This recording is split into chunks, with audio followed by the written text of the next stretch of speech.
on that note, there's usually a couple ways we can connect with people, and we can go really direct to working with them. If we're finding people on social media, or people are calling our phone number off a billboard, there's a place where they are in their journey of purchasing from us, and there's a place where we want to be able to meet them and understanding the problem. Because if we can understand the problem, and we can really approach a solution driven aspect based on where they're at, that needs. So basically, we're listening for a problem we can solve, and people can have varying problems at various stages that we're able to speak to in a predictable way. So we can work on a skill like lead generation, like connecting with a stranger and turn them into a friend as fast as possible, so that that person can learn more about how much we know and can support them in their business. There's a famous quote, Zig Ziglar, I've said it a bajillion times, you've probably heard it before, but nobody cares how much you know until they know how much you care.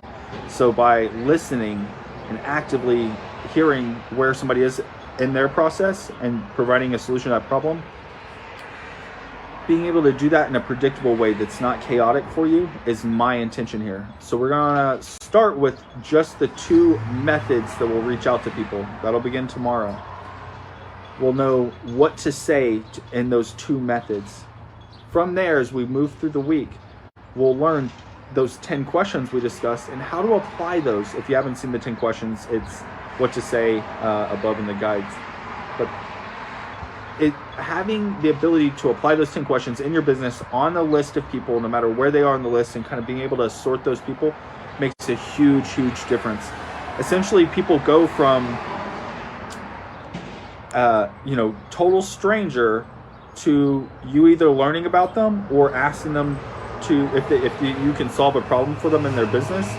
At that point, people are either going to be rude, or they're going to be kind, or they're going to need you to solve that problem. So people say yes, or they say no, or they don't say anything, whatever. So people say yes or they say no, essentially.